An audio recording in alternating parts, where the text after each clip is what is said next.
Yo, can you hear me? You listening to WAW. What a week. Eta, welcome to another episode of WOW, What a Week.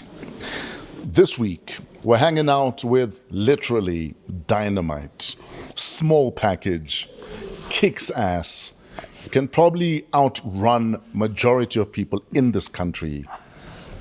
At 1.5 meters tall and weighing about 46, 47, she thinks she has a big bum. We don't agree. She's coming up next.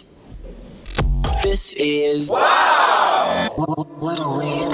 What a week. Celebrity guest. Celebrity guest.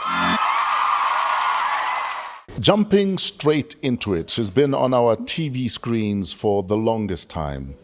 From, Soul City to Intersections to Chesa. What has she not been on is actually the question, not what she's been on. Please make some noise for, yes, she's a dancer, choreographer sometimes. She's an actress. She's a marathon runner.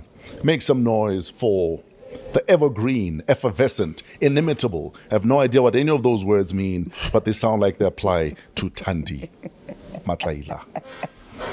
Hello, you. Hi, Tato. How are you doing? I'm very blessed, thanks. How are you? It's good to see you. Good to see you too. You must be fun to date. Or at least you must be fun to date for someone my size. Because it's a case of, if you're taking long for shopping, I just carry you out. We're going. Okay, it's that. I'm like, baby, we're leaving. I'm still, baby, we are leaving. And then you're just like, And then we let's leave. go. And then we leave. How you doing? I'm very blessed, thanks. And how are you doing today? We've been having an argument off camera about you saying you've got a big bum. Can't believe we're jumping straight into that. And you're saying that your bum is what is holding you back in terms of the times you're on a run. Because you're a marathon runner. Well, just jumped into it. I prefer half marathons. Okay. Yeah, 21 Ks. Yes. 42 is just too long on the road. So what has bum size got to do with times when running marathons or just running, Jay? You know, when you're running, you don't want anything that's going to hold you back. Okay. So if you have to climb a hill with a bum that's big, A fenta, a trailer. like it pulls you back. You're tiny. I'm tiny. Yes, I'm tiny, but my bum is big for my body size. I'm not saying my bum is big, but for my body size, it is. And for the times that I want to run, it is. Look at marathon runners and tell me if they've got bums as big as mine. I normally watch for the running, not for the bums. So, And it's usually sprinters who've got maybe like bigger thighs and bigger bums. But that's because they literally run 100 meters and it's usually on a flat surface. How did you end up on this? Like, what are you running away from? How did you end up on this trajectory? Because for a lot of people that maybe haven't seen you in a while, they wouldn't know that you run 10, 15, 20 Ks every single day. You know why I'm laughing? Yeah. Because it's in relation to a topic we spoke about earlier on as well. My ex-boyfriend used to be a sports coach. Okay. And? Yes, so I that's how I got into the running. Oh, because of the ex. Yeah. Now you're running because you're like, I'm done with you. It's like, thanks for getting me into running. Now I know how far I can run. No, I just think it became a part of my life. Okay. You know, I mean, we're together for like 9 years. So that really, really became part of who I am. And I did enjoy it. Also, it became the couple lifestyle you guys were living, in essence. Sort of. Okay. Yeah. And then because, sometimes when relationships end, the things we used to do together, often I trigger and I don't do them anymore. Or for instance, if we used to go on a hike at a certain place, I won't go there because it reminds me of, good or bad times. Oh no, for me it was the revenge that was never needed, because in his head he thought because we're not together, my times wouldn't get faster. I wouldn't make it to SA championships for cross country without him. And geez, every year he sees me there and every year he hides. Yo? So you are running from something? No, I'm not, but it's that thing of, oh, you thought I wouldn't be here because you gone. No. And it makes me look good. You do look good. Thank you. Dating, when you're in the industry you're in, how do you separate, the corn or the crop from the chaff? Is this person in love with a character of mine? Do they have a crush on a character of mine versus they want to know Thandi? That usually happens quite a lot. One, I try to not date in the industry. Okay. I know that's weird, but Look how that ended up. What Sorry, do you too mean? soon. My bad. No, talk about the runner guy. Yeah, he's not in the industry because I really, really try to separate the two. Okay. But yes, sometimes you do meet people who want to date Cleo, who want to date Blue, who want to date Smangele or Nurse Mayambela. You do get those people, and that's why I'm very adamant on the process of us courting each other. Because then you start to pick up whether this person is for you or for your characters. And I know most people will disagree, but Thandi is one of the most boring people. Okay. As opposed to her characters. Like, we are totally like opposite ends. Which of your characters do you envy the most that you wish you were like? Cleo and Blue. Okay. Yeah. Cleopatra from The Queen and Blue from Lingashoni. Okay. Tell us why. Cleopatra really did not care. She said what she wanted to say. She had confidence. Jeez, out of this room, she could literally walk on the stage wearing sequin during broad daylight. Yes, and she would not be bothered. We're in a society where you're always concerned about what the other person thinks of you. She was none of that. And then Blue, she was a woman who knew the power of her sexuality. Oh, yes. And she could use it. Whereas these days, there are women who step into it, but you also get those ones who still try to be consecutive. You're like, you look good, use it. Because men use it, people use it in the boardroom, why not? But I'm none of those.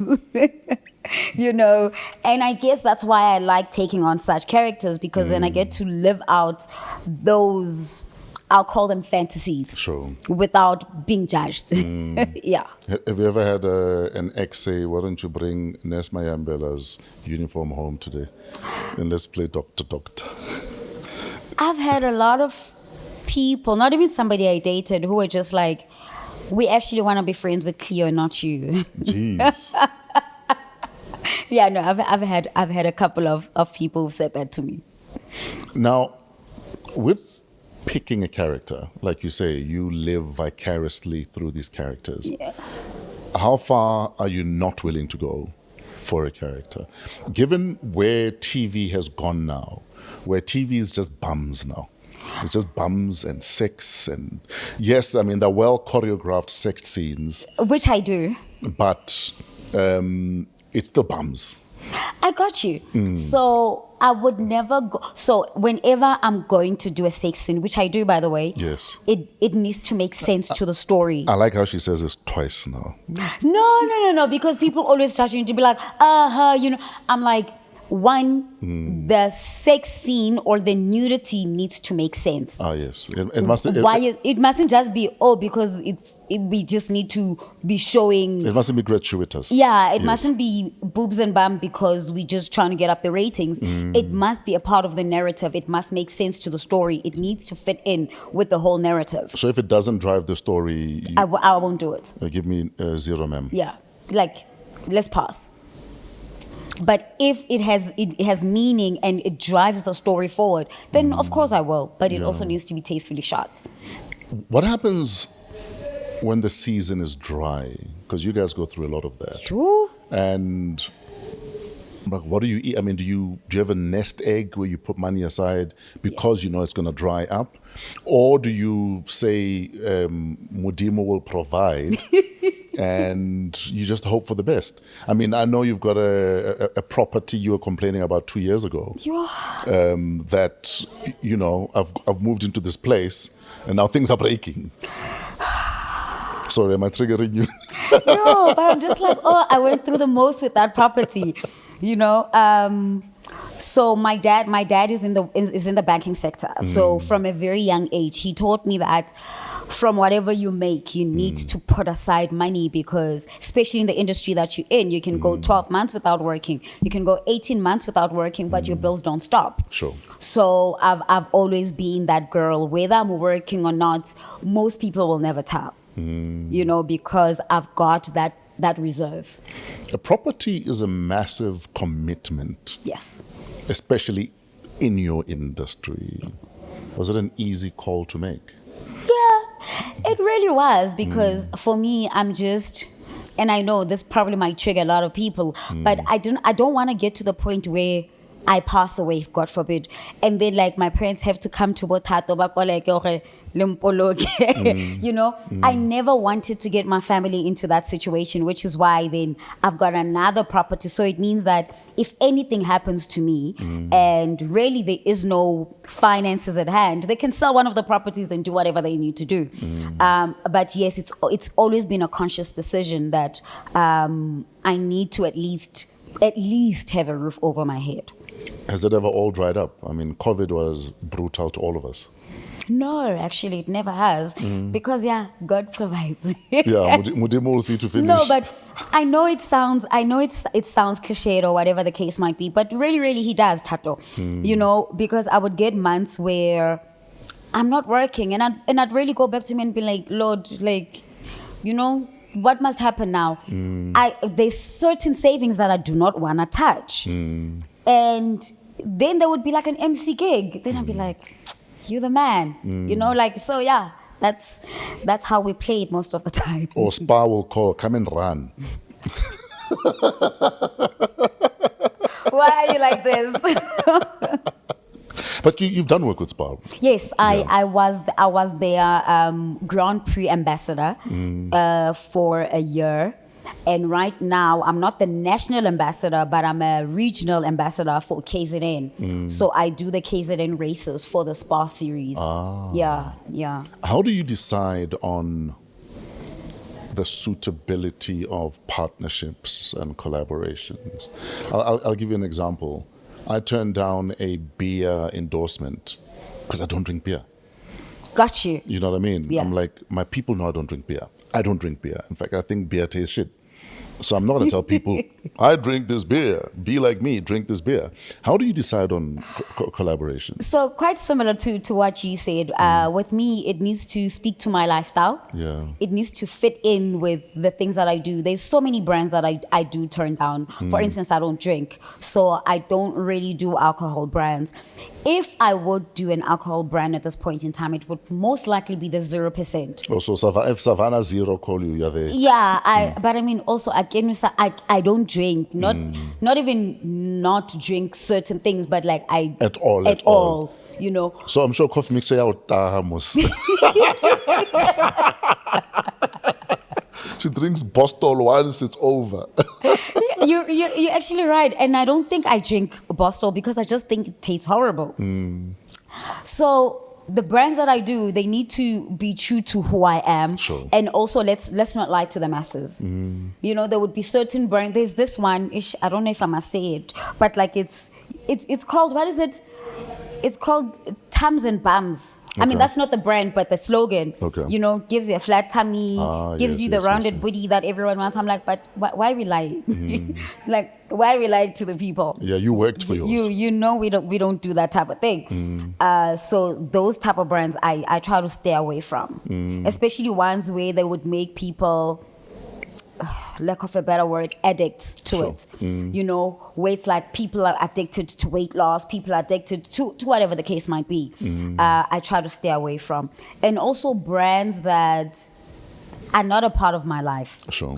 Like, I will not go and do a Ferrari a brand because I don't drive a Ferrari. I'm not even the LSM. That I believe I'm not. Okay. So I most likely would not. You live in a Jewish area. You are there. Why? But funny enough is those people actually don't drive expensive cars. I know. They really, really don't. Very simple, humble lifestyles. Yeah, but you go into their houses like, I see why. Jewish friend's dad is a multi-millionaire. Still has a tube TV. He had to get him a flat screen because he's like, Dad, this has to go This now. has to go. Yeah. Very, very understated. Keep it very simple. Yeah, they really, really do. What do you splash on, though? Like when you feel like, Thandy, you need to reward yourself. It's not a Ferrari, but we still have things that we want to spoil ourselves with. You know, it could be a meal, it could be a bag, it could be shoes, it could be a trip. It's more experiences, hey? Yeah. I'll probably go away for what I usually call a self-retreat week, where I go alone by myself and just spend the week by myself. I have nothing but respect for people who do that, eh? And it's not that I fear my own company, but I'd be so bored. A week alone doing nothing. But that's the thing. Why would you be bored with your own company? Like I said, it's not that I fear my own company, but it's like, for instance, the people who go to the club alone Yeah. and sit at the bar alone. I'm like, no, you're hunting. You're hunting or you want to be hunted. You know, I can't do any of those. No, like I go to the can. movie alone. I can't do that. Go for dinner alone. I can't do please that. try it. Please try it. I'm fine. Thanks. Do you know that actually one of my relationships ended because of a self-retreat week? Yeah. Yeah. Yeah, because obviously he thinks that you are there with someone else. Yes, that's what he thought. And I was like, where do you come from thinking that I'm with someone? So I said to him, because it's a full week, I'm like, because I know during the week you have to go to work, you can come with me on the Friday, because it was a Friday to Friday. I'm like, come with me on the Friday. You leave on the Sunday or Monday morning, and then you will see that you're actually leaving me alone. Yeah, but the guy can probably come on the Monday afternoon. And I was like, yeah, you're not for me. Also, because of the industry that I'm in, I've got a lot of guy friends. You're not for me. It's not going to work. I was going to say, often we project what we know we would get up to. Yes. If we went on that Yeah. alone trip. Is probably what it is. Yeah. And a lot of us stay in relationships like that, hoping it will get better.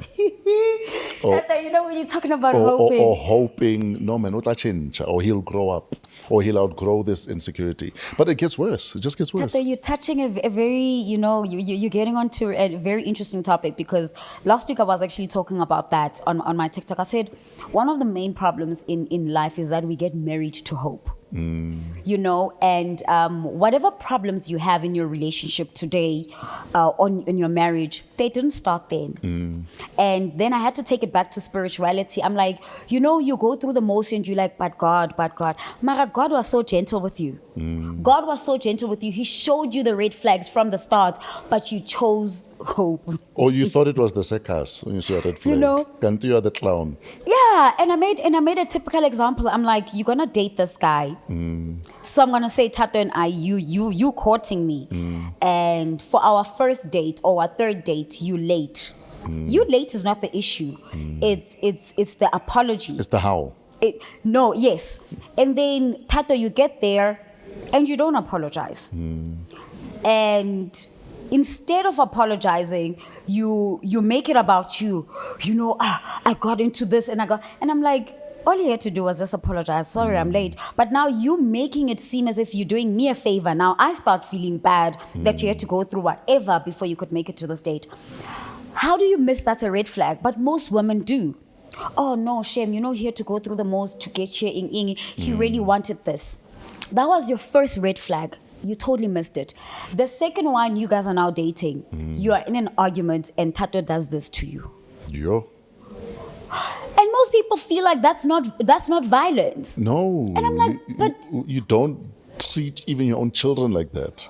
But you miss it. And this is still God being gentle with you. Or you think maybe I was just checking if you have a Hindu dot.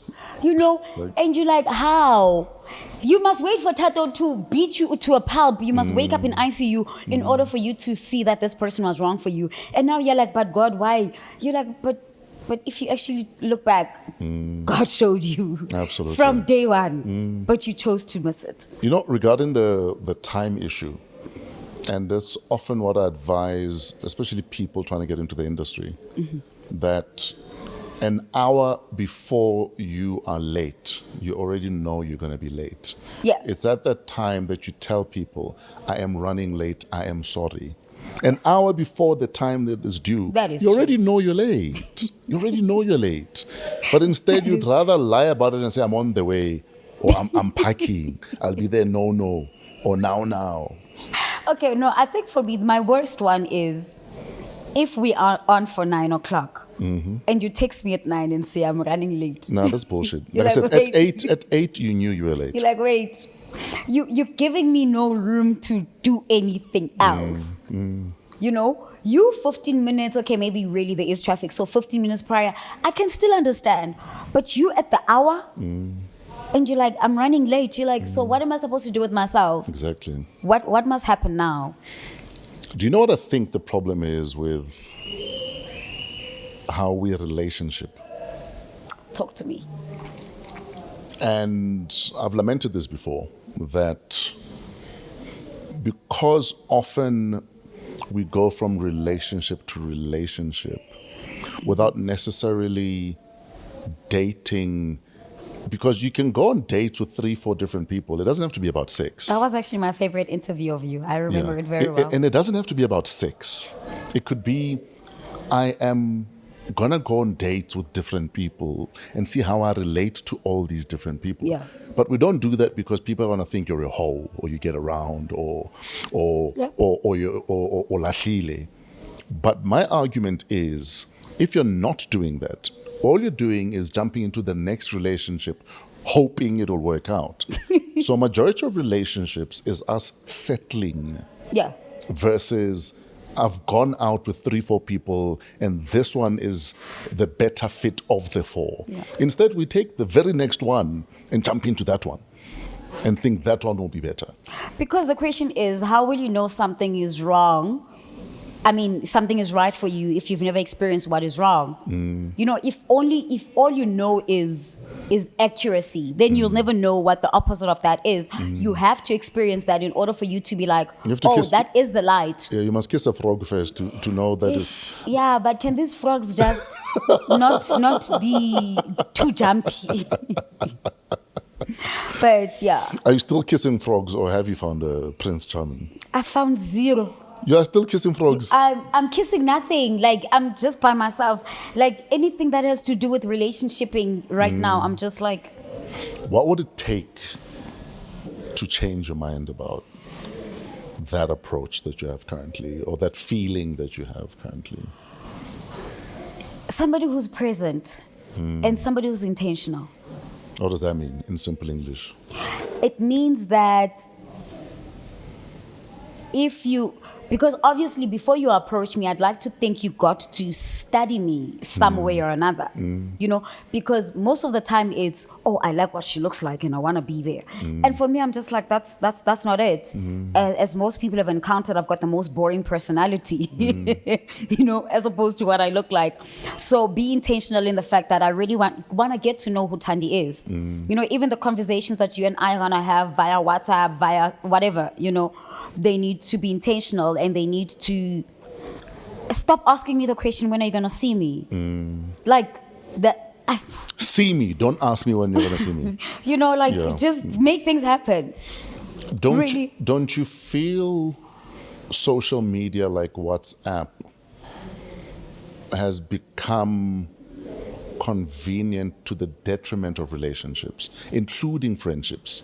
Yes. Because it's almost like we've relegated our comms to WhatsApping each other versus I'm going to be a friend and I want to show up. I want to ask you, where are you tomorrow? I'm coming over. Can we meet for drinks? Can we do that? Instead, you think because you sent a good morning, have a good day, you've covered the friendship or you've covered the relationship. I got that you. we've become lazy. And because of that, it's become even easier for us to ghost each other, whether as friends or even in relationships or in potential relationships, because WhatsApp has become this crutch that we use.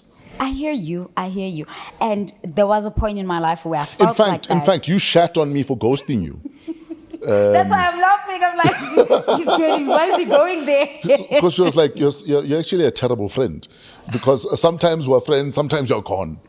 But anyway. Yeah, and you see, you're right. With things like WhatsApp and all of that, it really gets easy, and people can have reasons. You know, I was off my phone for late season, so for 40 days I didn't have my phone. You know, and you can't be like, no, you weren't. It is what it is. That's what they're telling you. That's their story, and they're sticking to it. Sure. I used to take it very personal before, where, but I've realized that we're also living. I think you played with your cable there, so just double check the cable on your mic. No, like behind. Okay, I think is the mic fine now? Just talk, let's hear. No, talk, let's hear. Okay. Is it working? No, push. Well, behind your mic there. Yeah, that thing there. Yeah, push it all the way in. I know you're single and you don't understand those phrases anymore. And now talk. Yeah, is it fine now? Is it fine? Okay, perfect. Thank you. Wow, Tato. Why are you being this guy? I must use language you are familiar with, Pel. No, I'm not familiar with that language. That's what I was explaining. Anyway, yeah, you were saying. So, I used to take it personal because... Is it gone Is again? it still... Yeah, I think one of the cables that you touched there. Yeah, talk. Is it fine now? Now it's fine. Yeah. Is it okay? Yeah. Sorry. We live in a world where everyone is trying to get something. Everyone is busy with their own lives. So I've kind of understood why people can't always meet, because, you know, people are trying to build lives. Especially right now, we are at that age where people are trying to create or recreate themselves career-wise, family-wise, spiritually, or otherwise. You know, and you just like, time for them to see each other is less. So for me, even the WhatsApps go a long way, because we really don't even do that anymore. You know, so it's like, okay, it is what it is. But obviously, nothing still beats the fact that we still need human interaction with the people that we are closest to, with the people that we love and people we want to be with. You know what I've also found? I found that even at a friendship level, especially with newer friendships, they've almost become transactional. That I will only hit you up when I need something from you, or if I can use you for something. Yeah. That to the extent to which you're of use to me is how I will relate to you. Versus if we are friends or if we are dating or whatever it is, it should be constant. It should be constant. That's how it should be, but it's not. And I think it's one of the reasons why there's a lot of people I've cut out of my life, where I realize that these people are there for whatever you can provide. For whatever you can provide, or the access that you can give them to certain things or certain people or certain lifestyles. Yes. Versus I genuinely give a fuck about you. I want to hang out with you. I want to, I want to be there when no one is there for you. And I think a lot of friendships are lacking that, especially new friendships. But you see, even with that narrative, it makes it hard for you to try and get genuine friendships, because I'm not looking. Eh? You're so used to being used, or that when somebody genuine comes into your life, you don't even recognize it. You start overthinking, okay, what does this person want from me? And really, there's certain people who just want your friendship. And like you, there's quite a lot of people that I've moved or drawn away from, particularly in my industry. Tell us names. Who? Yo. You're not friends anyway, so it's fine. No, but so it's one of those things where I'll still be civil to you, but I will not call you up for us to have a lunch date. Sure. I've just really moved away from that space. I will be where you place me when we see each other, you know. And I think one of the other reasons why I've become very comfortable in the wellness space is how more genuine those people are. Yeah, they just want to run and it's fine. And your conversations are more often than not just about the running. Not even when you've created friendships, you really do talk about other things, and it amuses you, because you're like, oh, you have a life outside of this, like really, like in there. Sure. But it's so great, and for me it has been so refreshing, because I realized that the things that they want are not the things that I want, you know? Whereas if I'm friends with Tato, we are vying for the same things. We want to be recognized by the same producers or the same shows. And it's not even a matter of you were intentional in your in you competing with that person, but it just comes to be, where you realize that I thought I was friends with this person, but actually no, this person was just studying you so that they can just be a step ahead of you. Sure. In whatever space that might be. And it's sad, really. It really, really is sad. But it is what it is. How do you deal with... I know movie and TV sets have become a lot more sanitized and I guess more discipline enforced, but generally on sets, more often than not, women are always at the receiving end of sexual innuendo, of sexual harassment even, or a sound guy that is getting a bit too comfortable with miking you. You know what I mean? Got you. Before they started cleaning all of that up, how did you navigate that slippery slope? I've always been a person so I'm a loner. And I really, really try to stay away from set friendships, set relationships, because most of the time, and more often than not, those type of interactions with the sound guy, with the makeup guy, let's say he's a guy, usually come when you've started to open up that space for you guys to have personal relationships. Also, if a person can feel like they can get away with saying, nice bum, then they will. Yes, Okay. do you know what I mean? And one of the things about me is I'm an open book. You will always know where you stand with me. So I think that has helped me along the way, where if you're going to say something that I don't find cute, you know how they say in black people, when you ask that question again, she's not asking you to repeat it. Exactly. So I use that quite a lot. I will repeat exactly what you said. And that means you must never, ever try that again. What's been said to you before? Ooh. Hey, Tato. And this was not so long ago. So it's still carrying on. It is. Obviously, and I think why it got to where it got to is because this person I've worked with before on previous sets. So it's that thing of, now we're familiar with each other. Yeah. And certain conversations obviously happen.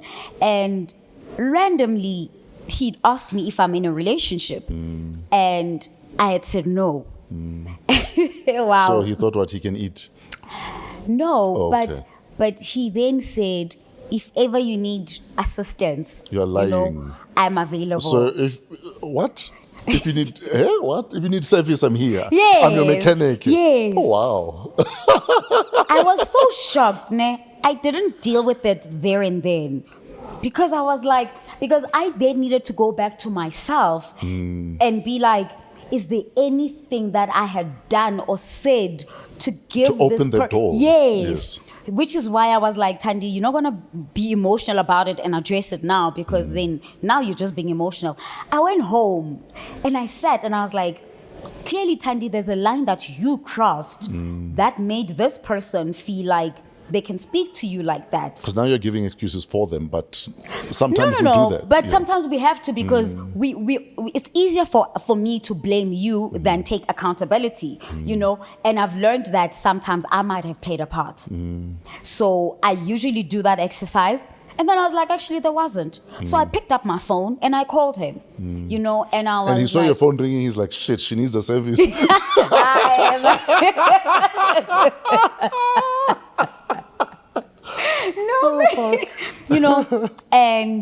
And then I said to him, I don't know what it is that I've said to you or done that gave you the impression that there could be this, but don't ever speak to me like that. Don't ever speak to. And he was so apologetic for the next 2 days, and I'm just like, it's No, because he knows that if you take it to management, he's gone. But I'm just like, don't ever do that. Maybe I did something. I feel I didn't, but if I did, whatever it was, don't ever do it. Not just to me, but to anybody else. Don't ever do that. Don't ever treat another woman like that. And I was like, I'm so sorry, and doesn't matter. Don't do it. You're back on TV. Yes. Mubango. Yes.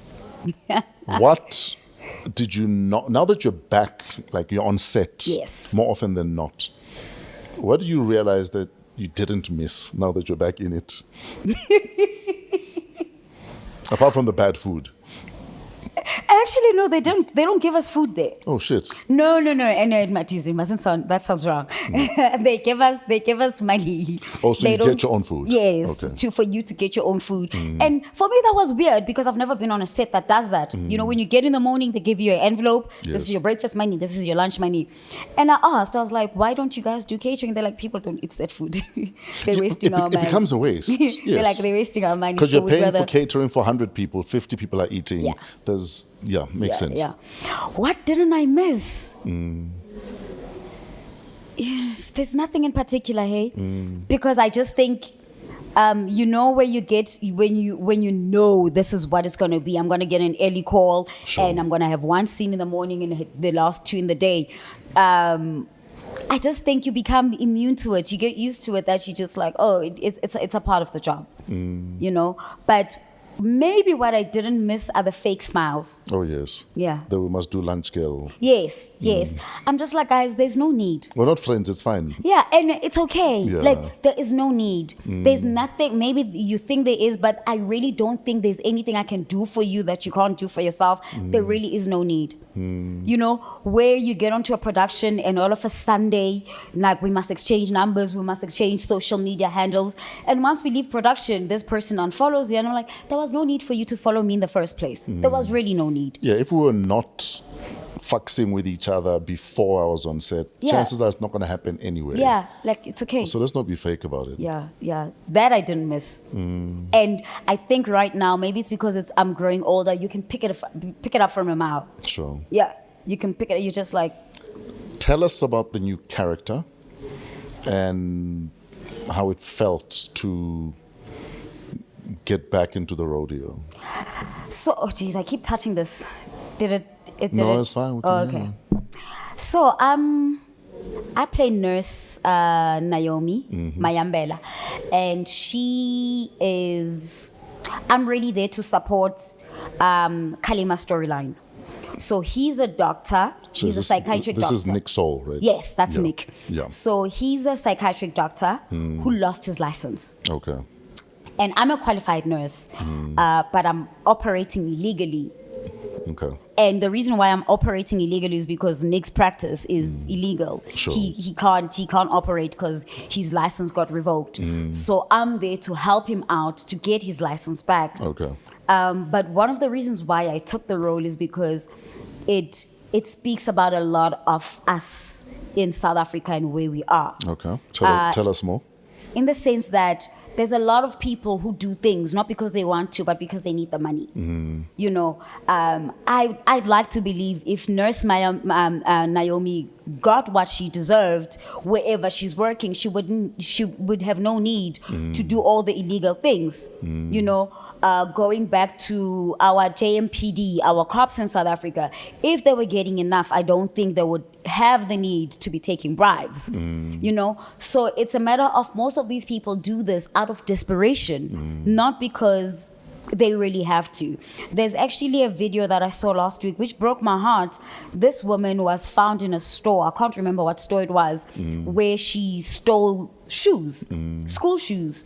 And you know, they really made a mockery out of her. But you go back and think, she really needed those shoes. I don't think a random person will walk into a store and steal school shoes. And you know, one of the reasons it saddens me when you see videos like that is how, and I'm not saying it's okay for people to come into your store and steal. Yes. You know, because you're running a business, you're trying to make money here. But the fact that our levels of empathy are at zero, that someone stealing shoes because clearly there's a child who needs school shoes Thank you. does not register. And I'm not saying do nothing about the fact that they stole. But there's a dignified way of dealing with people, especially elderly women, There's a dignified way of dealing with it without the public humiliation, without making For me, them... that was the biggest thing. I'm just like, this video was not necessary. Without making them strip down, without turning it into a TikTok video. And I think we've lost ourselves along the way in that's whom we have become. Yeah. And I think what hurt me the most, there was a girl in the background who was shouting at this woman. I'm like, this woman that you're shouting at is old enough to be your mother, or most likely your grandmother. Imagine some 14 or 20-year-old speaking to your mother like that. Yes, she stole, big deal, but it does not take away the fact that she's also a human being. Why would you go and speak to somebody like that? Sure. And you feel like, oh no, but she stole, I can speak to her anyway. No, actually it doesn't. Where's your level of humility? Exactly. Because at the end of the day, she is still your mother. She might not have birthed you, but she's still your mother. The fact that she's twice your age makes her your mother. And in South Africa, we've lost all of that. Sure. You know, and we even pick it up on sets. You know, because I work with Uasleleti. It doesn't make her Leleti Kumalo because now we're on the same set. She's still Umam Leleti. Sure. You know what I mean? She's still Auskoni. Sure. But we've become so familiar these days that she's just going to be that. Ausintati is just going to be in Tati Mushesh. You're like, no, Ausintati. It doesn't matter whether you are number 1 on the call sheet and she's number 10. She's still Ausintati. Exactly. And in our industry, we've lost that. In fact, I don't even think we've had that where somebody's going to emphasize to you, actually, hubab duma lo aksu mngani wakho. Absolutely. Aksu duma ndlovu hubab duma lo. So how does it feel working with Sarafina?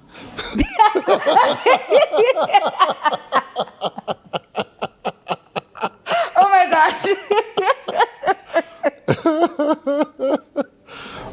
No man, why are you being that? Do you ever walk on set and say, hit me, Nelson? No, but it's funny because really, when you walk onto set, those things do come back, and you're not even imagining her doing them, but you imagine yourself doing them to her in front of her. Exactly. She's just like, no, Thandy, this is not the time. This is not the time. Like, calm down. Calm down. Yeah. But she's great. You know, she's amazing, and it's so wonderful to work with people like that, where you grew up watching somebody, and when you meet them, they are exactly what you thought they are. Absolutely. They really, really are, in terms of also how they speak to you and how they treat you. You know how it breaks your heart where you walk into a production and you've dreamt of working with this person and they walk past you like you don't even exist. That hurts. That hurts. But I have not experienced that, so it's been wonderful. The story arc for Nurse Naomi. Is it a long story arc? Is she in and out? Can we look forward to seeing you over an extended period? Unfortunately not, because, I mean, you do know that Mobango is coming to an end, right? Jeez, okay. Yeah, so, we are at the point where we, have to wrap up every storyline right now. I don't even think we'll get to what we thought was going to be for her, you know? Because if you've been watching, she talks about her family, she talks about her husband, her child, because she is doing this for her child's medical fees. But looking at the timelines and when we need to wrap up, you're like, we won't even get to that point. When is it a wrap for Mubango? On air, it should be August, September, but in studio, we finish early next month. Yo. Yeah. Yo. Yeah. How does it feel when, I know you haven't been part of the cast for as long as the show has been on air, but what kind of pain is it when this happens to a show?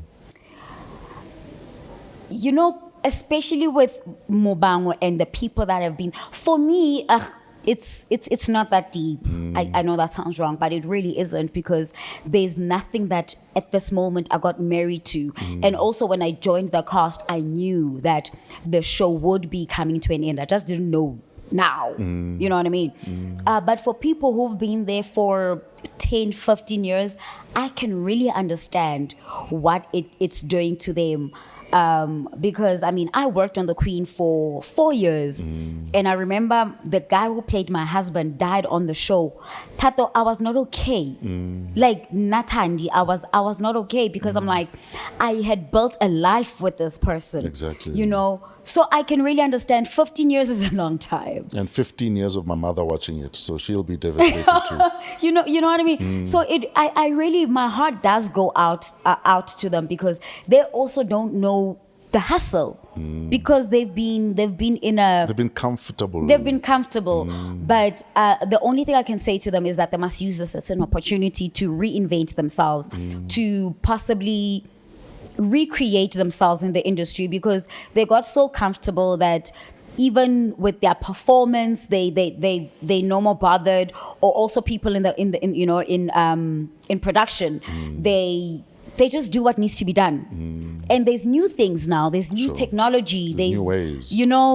So it's a way for them to learn new things, to try out new things. Maybe you were first AD because that's what there was for you. But deep down, you really want to be an editor. This is the point or the time for you to actually go out and do all the other things that you wanted to do. Yeah, time to pivot. Yeah. And think or reimagine your position in the industry. Yep. And I think a lot of us are scared of that. Yeah. Even where the job is not ending and you feel like you're at a dead end. A lot of us would rather work within the dead end, knowing there's a salary and benefits or the guarantee, than take a chance on ourselves and say, I am at a dead end and I need to do better because I know I can. But we'd rather be comfortable. We really don't. And it takes me back to a book that I'm currently reading and which changed the game for me, where they say the greatest there is love. And the opposite of love, we all thought that the opposite of love was hate, but it's actually fear. Sure. And for me, then that changed everything. I was like, no, the opposite of love is hate. They're like, no. There's really, really just two emotions in the world, and it's love and it's fear. Sure. And that's why the Bible constantly says, do not fear. The Bible does not say do not hate. Sure. Because they understand the power of fear. When you are fearful, that's when all these other emotions come in. Sure. You know, I hate Tato, not because I hate him, but I'm scared of the power that he possesses, or he possesses the qualities that I want, or whatever the case is. You know, I'm scared to figure out who I am, or explore what I'm capable of. Or to look in the mirror and see who I really am. And that's what most people are scared of. And that's why I say it was no mistake that the suicide rate during COVID was very high. It's because people are scared to know who they are. At the root of themselves. People would rather be surrounded by the noise. People would rather be on the socials, be on the streets, because they don't want to know who they are, or they're even scared of the person that they're going to see in front of the mirror. Sure. So during COVID, Tato, you had nothing else but you, yourself, and if you've got family, you and your family. And you had to face that every single day. Sure. And most people realize that the person that I'm looking at, the person that I see, I don't like. And sadly for some, they were just like, I'd rather not live. But it's that point where you just like, look in the mirror, realize that I don't like this person, and take that as an opportunity to reinvent, recreate.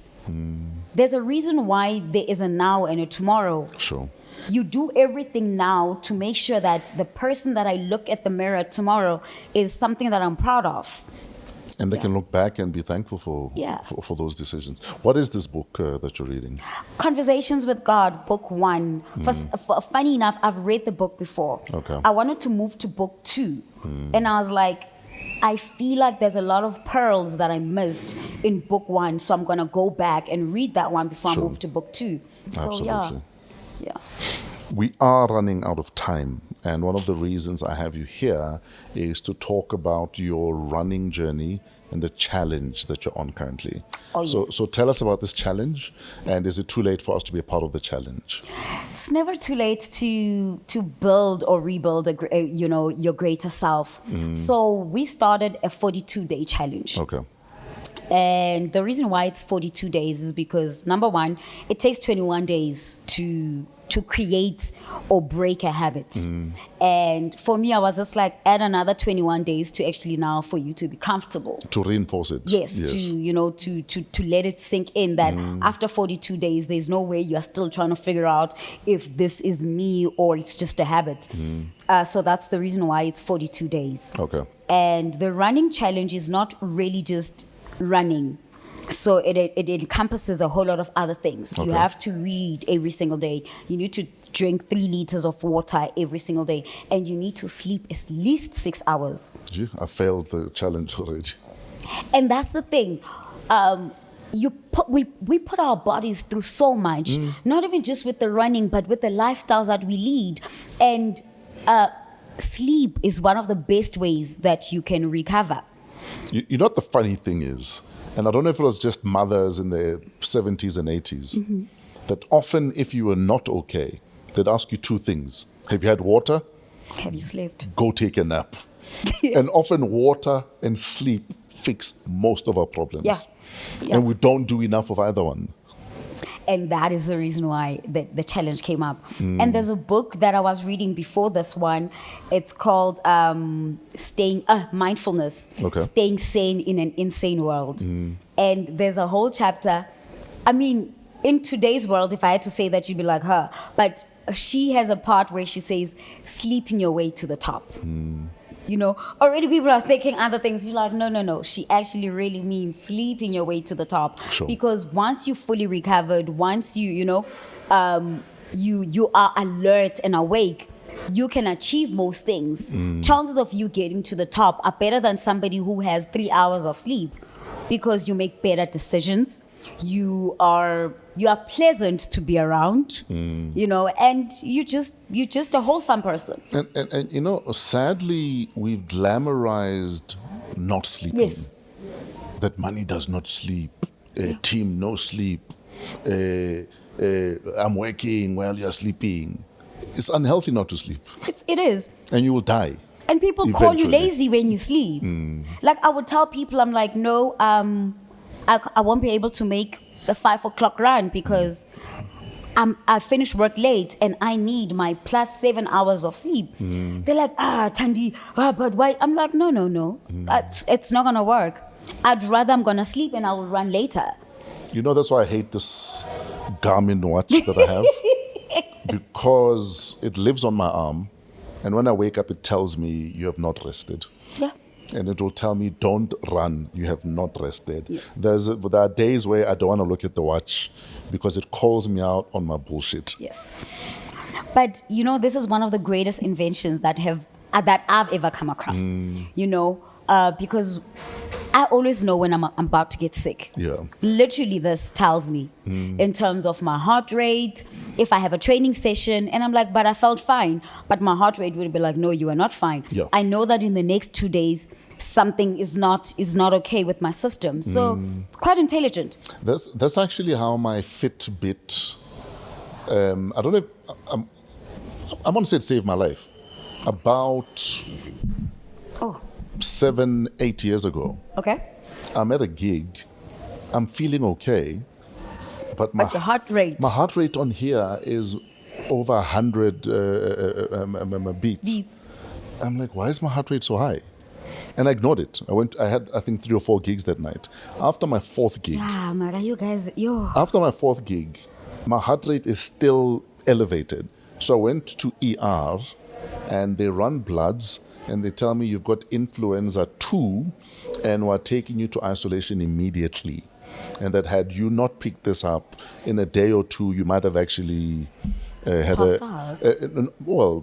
a tragedy, or things could have gone terribly wrong. Yeah, no shame. This has saved my life before as well. So how do we become a part of the challenge? Like, do we register anywhere? Do we log results anywhere? So yes, actually, so we've got a channel on Instagram where everybody who's on the challenge is there. Every single day you're supposed to send your results. Okay. So you can either do it in the morning or in the evening, but those who send their results in the morning obviously don't have all their stats. So most of their stats would be from the previous day. Okay. So most of us usually put our stats around 4 o'clock because that's when you have most of them. Okay. By then you would have done your running session. You would have, so your sleep is from the previous night. Okay. Your water, chances are you're halfway through whatever water. And most of us have picked up actually read before bed. Ah, yes. So your reading would be from the previous night as well. And it's just really there to encourage each other. So the, the link to that channel is on my Instagram page. Okay. But what's the name of the Instagram page?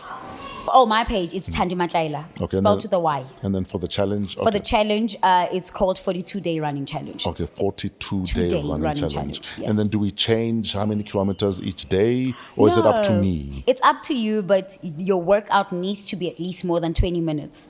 Ah, okay. So I did 5 kilometers this morning. So so I must add 3 liters of water. Yes. And then I must read. Yes. And then I'm done for the day. Yes. Okay.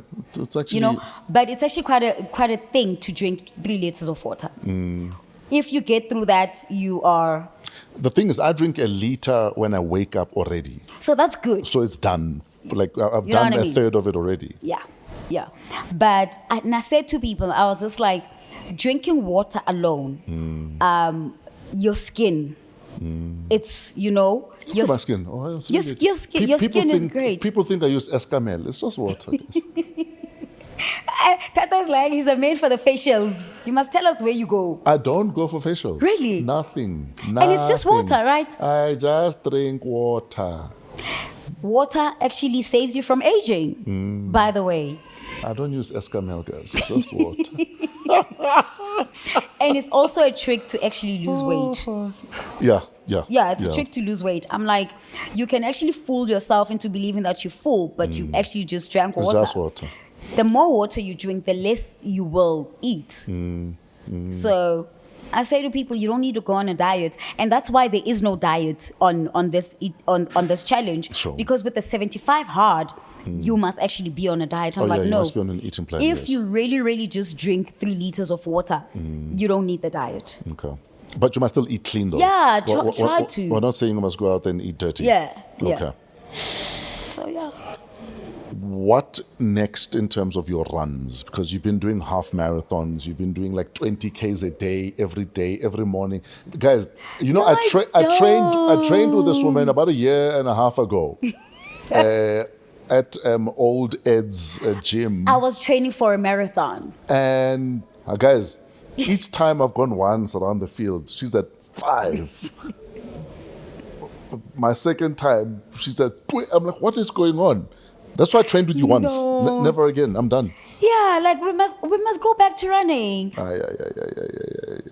Tandi, I do 5 Ks a day and it's fine. No, and that's okay. Exactly. Like for me, that's I will really do it okay. there. You run your 20 kilometers. Sometimes there. you need other people who do better than you so that you can, Like right now, I run with a group, they call the Delinquents. They're in Edenvale side, Eden Klein. Okay. They are marathon runners, comrades runners, and I literally train with them because I just need to better my times. Okay, you need to be pushed. Yes. Okay. Yeah, if I run by myself, I'm just comfortable. You also did some work with a running club in Alex. Tell us about that quickly. Yes. Yeah. So last year, so I went to run Cape Town Marathon. Sure. And that was just to raise funds for Run Alex. Okay. So Run Alex is a club that is in Alexandra. Okay. But they also have a development side. And I got drawn to the kids there. You know how much they put out there. It's nice being with people your height, ne? Sorry. Yeah, carry on. Yes. I'm sorry, I'm kidding. So sometimes I would train at Begilanga. Yeah. And you would see these kids. You can tell that this is what they really love doing what they're doing. But you actually also notice that most of them don't have running shoes. Sure. Or they just not there. So how many running shoes were you able to raise for them, or how much were you able to raise for them? We collected 146 running shoes. Oh, wow. And 106 sports bras. That is amazing. Yeah. So how do if I'd like to donate like 5 or 10 pairs of running shoes? Like, Just hit me up. Okay. And but the drive was actually we finished it off yesterday morning, Oh, actually. flip. Okay, so I'm late. Yeah. No, I mean, it's never too late. Okay. You know, because they're there. We can Okay, still so I'm send. pledging 5 pairs of running shoes for Run Alex plus 5 running bras Thank you. for guys with breasts. Aye, Like me. boo. It's for A-cup guys like me. We need bras, Pella, when we run. No, man, but thank you very much. One of the things that I've learned Yeah. in life is that sometimes we don't even lack skills or whatever the case is. And one of our biggest downfalls as human beings is, we spoke about it earlier on, is fearing ourselves. It's confidence, you know, and lack of confidence can be from different things. You know, your lack of confidence could be your weight, your lack of confidence, but most of the time it's confidence. And I realized that if these children had the resources, if these children had running shoes, they had the running bras, their level of confidence might just boop, boop, a little bit up, and they might do better. And that's my belief. And I think that's what a lot of people often just want. I'm not asking for special favors. Yeah. Just give me access to the opportunity. Yes. And I will do with it what I need to do with it. But the door is closed in the faces of so many kids, especially from poverty-stricken areas, that give them just one opportunity. Just let them in the door. Yeah. That's often what a lot of these kids need, and nothing else. Yeah. And they will see to finish. And that's all I wanted to be. And often the resilience of being in a poverty-stricken area guarantees that you will win at what you're doing. Yeah. Because you know resilience, you know struggle, you know going to bed without food. So the minute I do have food, the minute I do have access to opportunities, I always say, lingile. You know what I mean? And that's all kids need. And also, Tato, they also just need somebody to believe in them. Yeah. You know, they just need Tato to be like, I believe in you. Sure. And sometimes it's even to impress you that they will go all out. So 2 weeks ago, on the 21st of March, they had their race. Yeah. And obviously I went, you know, to support. And I think at 2.5 kilometers, I hear somebody say, calling out my name. And then I look behind me, it's a 9-year-old boy who is, you know, he's just so happy to see me on those streets. And I was just like, the best thing I can do for this child is to get him to the finish line. Sure. And that's all I did. And on Saturday, I saw him and he was still talking about it. He was still talking about it. He was talking to some other boy, I think his name is Offensive. So his name is, what's his name? Awelake or Awanati. Yes, Awenati. So he's got a friend who's Offense. So he's busy going to Offense. He's like, I beat you on that day because I ran with Thandy and whatever. I was like, this is so cute. You know, this really, really is. But I don't think, was he going to finish? I do believe he was going to finish. But was he going to finish at the time that he did? I don't think so. Sure. Because when we got to the finish line. You were his bus. Yes. You carried him. I was literally his bus. You know, because once we got to the grounds, he literally stopped and he was like, I'm tired. Because it's an uphill. He's like, I'm tired. I'm like, we've just got 300 meters to go. Once you get around that corner, you're by the finish line. Sure. That's all I need you to do. And I watched that boy sprint to the finish line, Tando. that's I dope. watched that boy sprint to, like, you know, when you just like, I don't know whether I want to cry or smile, but I understand what made him. You were Tembi said, I don't know what can I do with myself. Exactly. No, man. Tato, today you are. I'm what? Guys, you see now, a black man is always a suspect. Anyway. But yeah. Wrapping up. Where do people find you on social media? If I want to run with you, I want to join running clubs you're a part of, I need advice, maybe I want to start running, where do we find you? You can find me on all my socials, Thandy Matlaila. Just Thandy with an Y. yes. Yeah. Thandy. Thandy with a Y, Matlaila, on Instagram, on all my socials. Sure. I'm currently not on X. I'll be back after Easter. Yeah, but I am there. Great stuff. Just not now. Yeah. Nothing but love and respect for you, dude. Like Thank you very nothing but love much. and respect for you. Thank you. And we'll keep running with you. or running behind you because you run like a monster. Yo, guys. This I woman. don't, Tato. Once I trim my bum, And God I'll be forbid faster. she loses the bum. She'll run even faster. We're in trouble here. I will. I know I will. Is comrades a possibility? No, Ever, ever, ever? no, Ever, ever, ever? no. Okay. And I said to people, if you see me doing comrades, it's either one of two things. You lost the bet or? No, someone is paying me a lot of money Okay. to run. I'm not going to front and pretend like I don't want the money. Sure. If somebody's paying me a lot of money, or if I'm doing it for a worthy cause. Okay.